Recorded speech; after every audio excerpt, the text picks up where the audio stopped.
કચ્છી નવ વર્ષ શું છે અને શા માટે અલગ રીતે ઉજવાય છે? એટલે ચારે બાજુ અવસાદથી ઘેરાયેલા પ્રદેશમાં વરસાદની ઝંખના લઈને જીવતા લોકો જે કંઈ છે એ નવા વર્ષને વધાવે નહીં તો શું કરે? આજે કચ્છી નવ વર્ષ કેવી રીતે ઉજવાય છે આજે? ये भी एक हादसा है मेरी ज़िंदगी के साथ कि मैं हूँ किसी के साथ, मेरा दिल किसी के साथ. તો આવી પરિસ્થિતિમાં માણસો સાથે હોવા છતાં નથી હોતા, તો એવી પરિસ્થિતિમાં પણ કચ્છીઓ જ્યાં જ્યાં મળે ત્યાં ત્યાં મેળો સર્જાતો હોય છે. કચ્છી ભાષાનું અસ્તિત્વ ટકાવવા માટેની એક સંઘર્ષ ચાલી રહ્યો છે, પણ કચ્છી ભાષાના વિકાસનું અથવા તો નવી પેઢીમાં એને લઈ જવા માટેની એક ચિંતા છે. આ વિશે આપ શું કહો છો?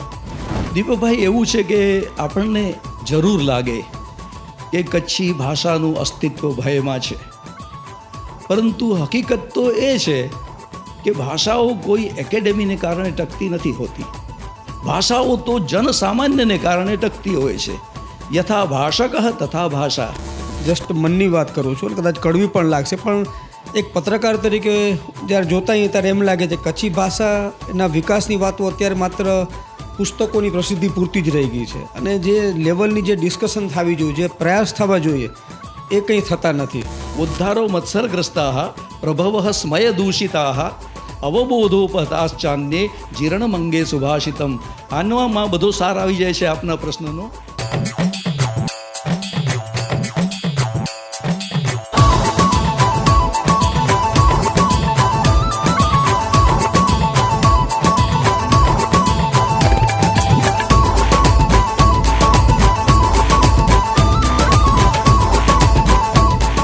અજ અષાઢી બીજ મુબારક, નવું વરે કછડેજો આયો, નઈ નવલી હર ચીજ મુબારક. કચ્છી નવ વર્ષ અષાઢી બીજ નિમિત્તે આપણે કચ્છીયજથી એક ભરપૂર વ્યક્તિત્વ સાથે સંવાદ કરવા જઈ રહ્યા છીએ. જયંતિ જોશી સબાબ, એમ કહી શકાય કે નામ હી કાફી હૈ. સબાબ સાહેબ, કચ્છ મિત્રના પોડકાસ્ટમાં આપનું સ્વાગત કરું છું. કચ્છી નવ વર્ષ અષાઢી બીજ આવી પહોંચી છે. આપણે જાણીએ છીએ કે કચ્છ આખો એક અનોખો પ્રદેશ છે. કચ્છનું બધું જ નિરાળું છે. અહીંની ભૌગોલિક વિશિષ્ટતા છે, અહીંની લોકબોલી છે, અહીંની ભાષા છે, અહીંનો પહેરવેશ છે, અહીંની ક્લાઇમેટ પણ આખી અલગ વિશિષ્ટ છે. તો આ બધું ગુજરાતના તો કેટલા બધા જિલ્લાઓ છે દેશમાં, પણ તો આ કચ્છી નવ વર્ષ શું છે અને શા માટે અલગ રીતે ઉજવાય છે? ઓમ પ્રણો દેવી સરસ્વતી વાજેભિર્વાજિની વતી ધીનામ અવિત્ર્યવતુ. ઓમ સમ સરસ્વત્યૈ નમઃ. ઓમ નમો અરિહંતાણમ. ઓમ નમો સિદ્ધાણમ. ઓમ નમો આયર્યાણમ. ઓમ નમો ઉજ્જાયાણમ. ઓમ નમો લોયે સવ્વસાહુણમ. એસો પંચણમુક્કારો સવ્વપાવપણાસણો મંગલાણંચ સવ્વેસિમ પઢમમ હવૈ મંગલમ.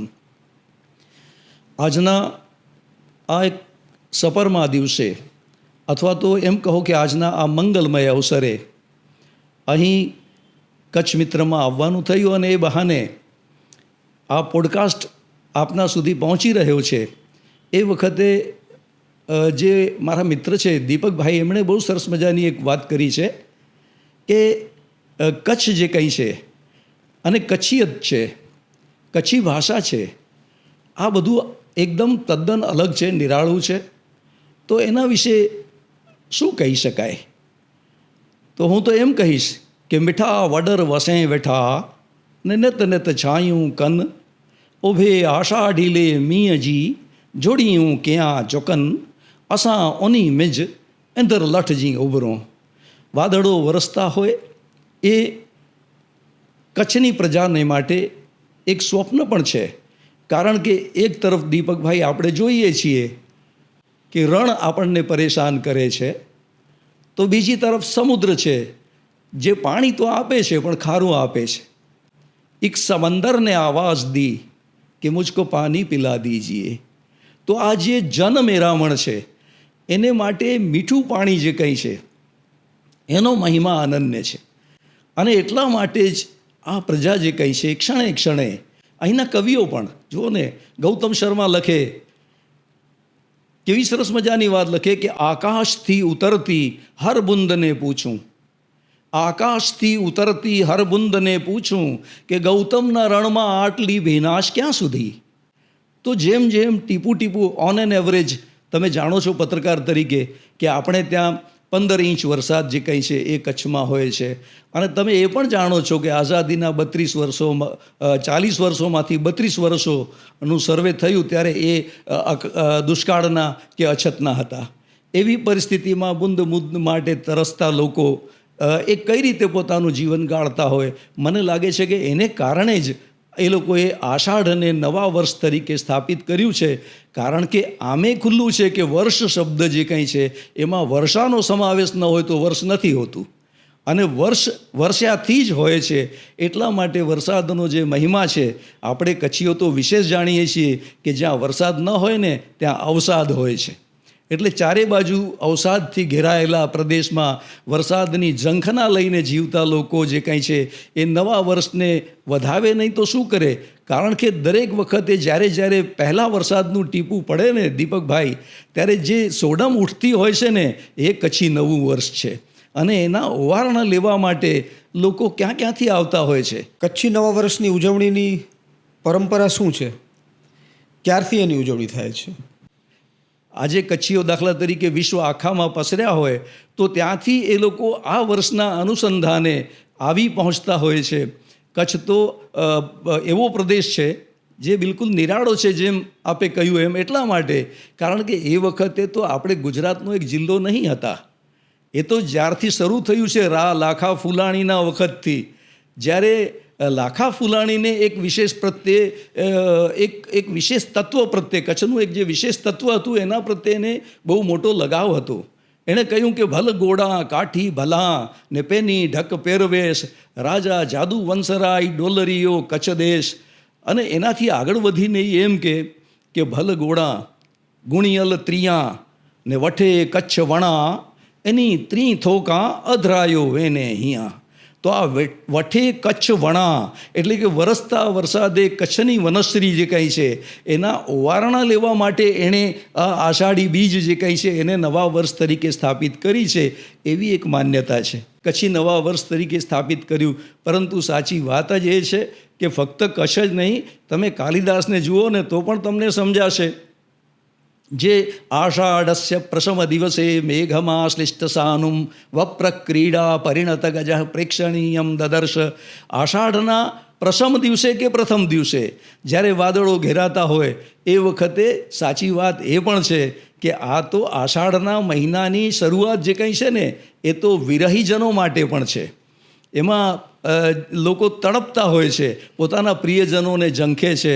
એટલા માટે તો ગુજરાતીનો એક કવિ કહે છે કે કોક પ્રેમીના હૃદયની વેદના વાદળી પર અંકાઈ ગઈ, વાંચી ગગન રોઈ પડ્યું ને પૃથ્વીની ચૂંદડી ભીંજાઈ ગઈ. તો આ ભીંજાયેલી ચૂંદડીના ઓવારણા લેવા માટે ઠેક ઠેકાણેથી કચ્છીઓ આ સમય સાચવીને અહીં આવતા હોય છે. એ એનો મોટો મહિમા છે. આજે કચ્છી નવું વર્ષ, તમે જે વાત કરી રાજાશાહીના વખતની, ક્યારથી એની શરૂઆત થઈ, આજે કચ્છી નવું વર્ષ કેવી રીતે ઉજવાય છે? આજે કચ્છના ગામડાઓમાં કે કચ્છી લોકોમાં એનો મહિમા ટક્યો છે? કોઈ પરંપરાનું કોઈ પાલન થાય છે? જુઓ, એવું છે કે માણસ હંમેશા ઉત્સવ પ્રિય રહ્યો છે. ઉત્સવ પ્રિયા જના. હવે આ ઉત્સવો શા માટે હોય છે એ આપણે સૌ જાણીએ છીએ. માણસ ઘરેડમાંથી મુક્ત થાય કંઈક, અને એ સ્થિતિમાં આજે જો કે આપણે જાણીએ છીએ કે વાહન વ્યવહાર અને એ બધાને કારણે લોકોનું આવવું જવું તદ્દન સામાન્ય થઈ ગયું છે. અને જે બહુ સાચી વાત કહું આપને કે એક તો વિજ્ઞાન અને બીજી ટેકનોલોજી, એની જે સુનામી છે ને એણે આપણને ઘેરી લીધા છે.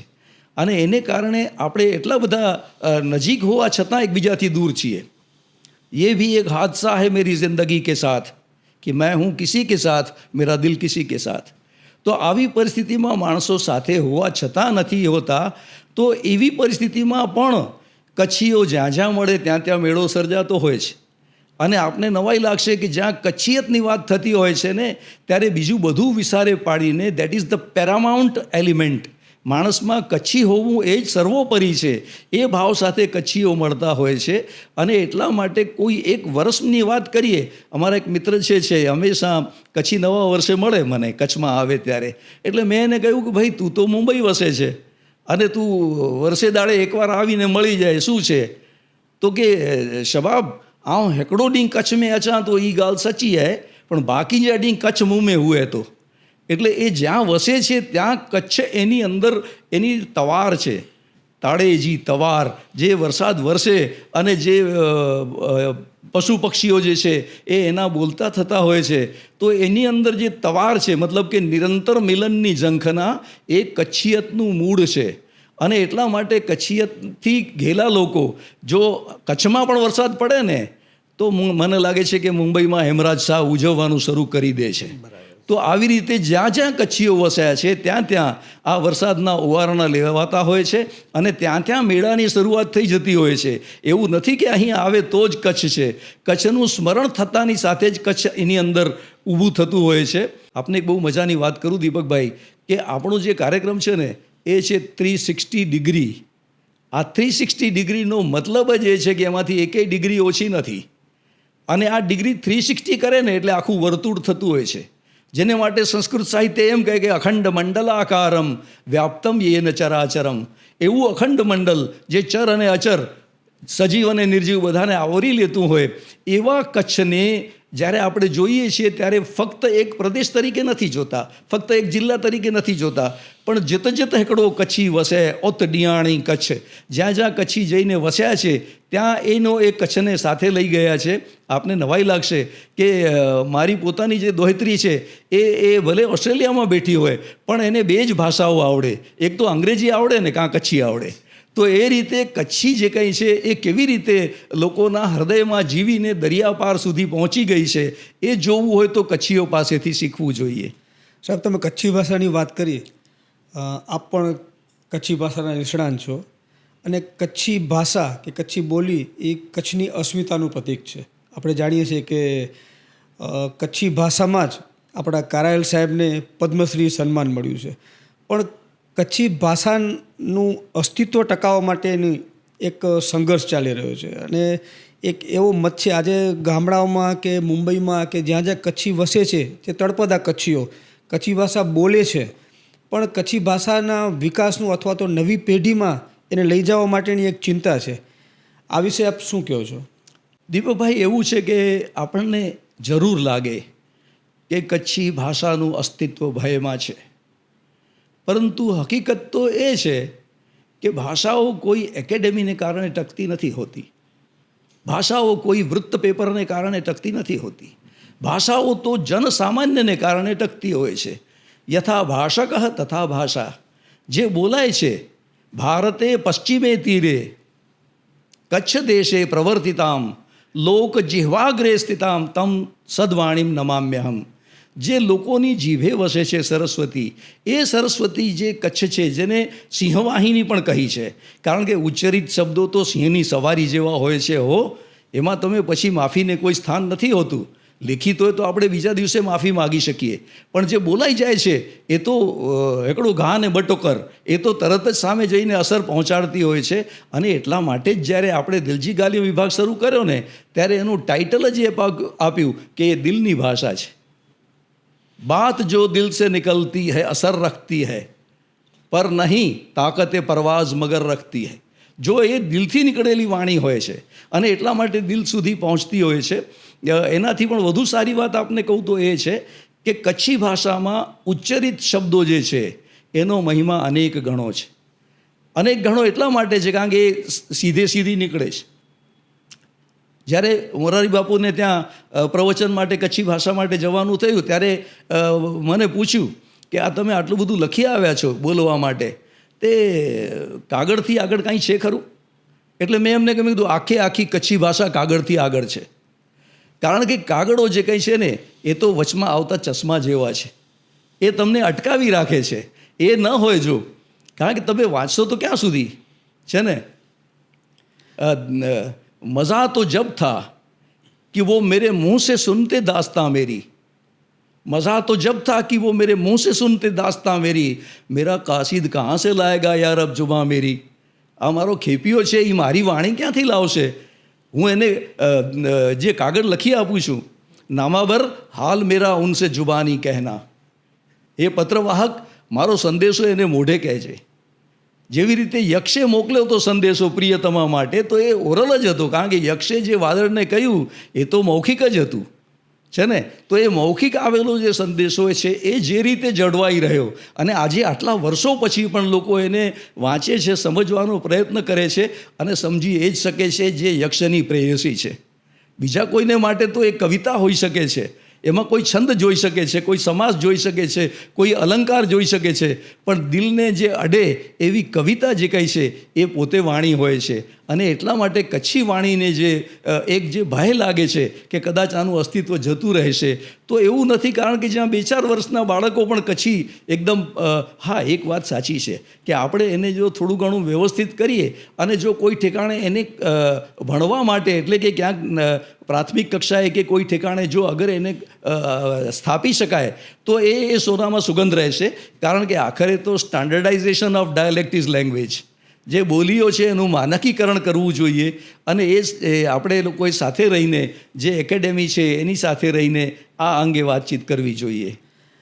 કચ્છી ભાષાના સંવર્ધનની તમે કીધું કે એની ચિંતા નથી, પણ એક સપનું એવું છે કે કચ્છી ભાષાને બંધારણની માન્યતા મળે, પણ એની સાથે એક કચ્છના લોકોની, અથવા તો એક જસ્ટ મનની વાત કરું છું અને કદાચ કડવી પણ લાગશે, પણ એક પત્રકાર તરીકે જ્યારે જોતા હોઈએ ત્યારે એમ લાગે છે કચ્છી ભાષાના વિકાસની વાતો અત્યારે માત્ર પુસ્તકોની પ્રસિદ્ધિ પૂરતી જ રહી ગઈ છે, અને જે લેવલની જે ડિસ્કશન થવી જોઈએ, જે પ્રયાસ થવા જોઈએ, એ કંઈ થતા નથી. તો આ એક ચિંતાનો વિષય નથી? કચ્છી સર્જકો છે એની જવાબદારી શું? બેશક આપનો પ્રશ્ન એવો છે કે જે હૃદયને સ્પર્શે છે, પરંતુ સંસાર તમે જુઓ ને એની અંદર તમને દેખાશે કે બોદ્ધારો મત્સરગ્રસ્તા, જે બુદ્ધિશાળી માણસો છે ને એ માત્સર્યથી પીડાય છે, પરસ્પર અદેખાઈથી પીડાય છે. રોજ સવારના મોબાઈલ અથવા કોઈ લેપટોપ ખોલીને બેઠી ગયા હોય કે આપણને ક્યાં ક્યાં એવોર્ડ ક્યાંથી મળી શકે છે, એ માટેની જ એ લોકો ગતિવિધિ કરતા હોય છે. અને જે લોકો બિલકુલ નિર્વ્યાજ ભાવે જે લોકો સમર્પિત થઈને કામ કરે આની અંદર, તો મને લાગે છે કે આ કંઈ બહુ અઘરી વાત નથી થતી હોતી. બોદ્ધારો મત્સરગ્રસ્તા પ્રભવ સ્મય દૂષિતા અવબોધોપતાશ્ચાન્યે જીર્ણમંગે સુભાષિતમ. આનમાં બધો સાર આવી જાય છે આપના પ્રશ્નનો, કે બુદ્ધિશાળી માણસો અદેખાઈથી પીડાય છે. જે લોકો ઇન્ફ્લુએન્શિયલ પીપલ છે, જેની પાસે પ્રભાવ છે, જે કશું કરી શકે એમ છે, એવા લોકો અહંકારથી પીડાય છે. સામાન્ય જનતાને તો ભાષા કે રૂં કે પેટ કે પેટ્યું, પોતાનું રોજીરોટી રળવી કે ભાષા પાછળ દોડવું, એ સમસ્યા હોય છે. એ પરિસ્થિતિની અંદર જે આ સુભાષિત એટલે કે જે ભાષા છે એ ધીમે ધીમે ઘસાતી હોય એવું આપણને લાગ્યા કરે છે. પરંતુ મને લાગે છે કે જો આપણે એક મનમાં એક ભાવ રાખીએ કે આપણે જો કચ્છ ભારતીની કચ્છી ભાષાની સેવા કરવી હોય તો એક વસ્તુ એ છે કે કામનાઓનો ત્યાગ કરવો પડશે, લોકેશણાઓનો ત્યાગ કરવો પડશે. આ પહેલી વાત. બીજું, દંભનો ત્યાગ કરવો પડશે. જે દેખાડો કરીએ છીએ કે હું આ જાણું છું ને હું તે જાણું છું ને હું જ સર્વશ્રેષ્ઠ છું ને, આ બધી ચીજો જે કંઈ છે એ ત્યાગ કરીએ આપણે. અને જો આપણે કોઈ પણ જાતની અપેક્ષા વગર જેવી રીતે આપણે દશાંશ કાઢીએ છીએ પોતાની આવકનો, એવી રીતે પોતાના જીવનના સમયનો અડધો-પોણો કલાક પણ કચ્છી ભાષાના ઉન્નયન માટે કાઢીએ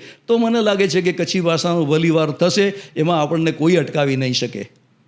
કચ્છી નવા વર્ષે કચ્છી ભાષા માટે, કચ્છના લોકો માટે જે દેશ વિદેશમાં વસે છે એમના માટે આપનો શું સંદેશો છે?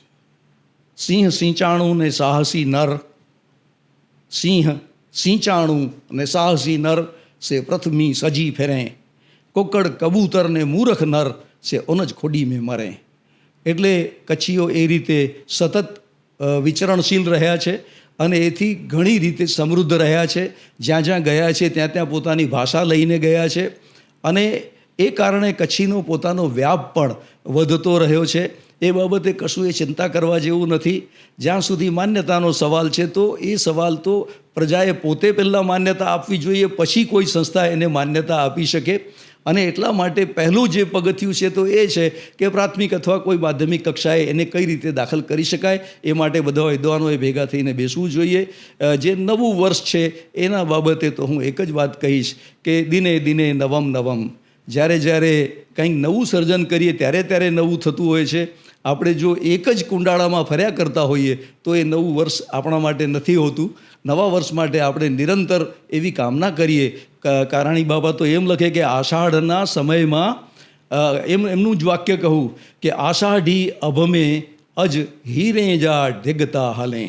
આષાઢી આભમાં આજે હીરાના ઢગલા ફરતા હોય એ જાતનું દેખાય છે. તો કચ્છી ભાષાનું એ જ ભવિષ્ય છે.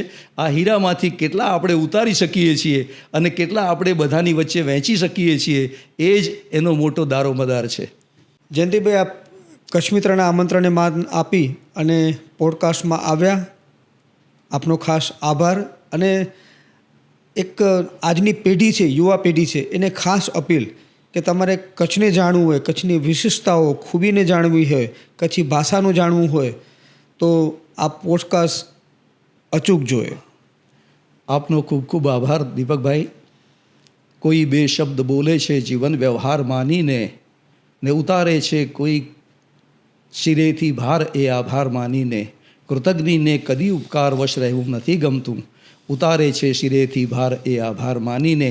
એ રીતે ફક્ત આભારનો ભાર ઉતારવા પૂરતો નહીં, પરંતુ સાચી વાત એ છે કે કચ્છ મિત્રએ સાચા અર્થમાં આકાશવાણી પછી કચ્છીના પ્રચાર પ્રસાર માટે, કચ્છિયતના પ્રચાર પ્રસાર માટે 360 ડિગ્રી કામ કર્યું જ છે અને નિરંતર કામ કરતું રહે છે. એના સાક્ષી રૂપે ઠેક ઠેકાણે એના પુરાવો આપણને સાંપડતા રહ્યા છે. આપનો પણ ખૂબ ખૂબ આભાર. ધન્યવાદ. નમસ્કાર.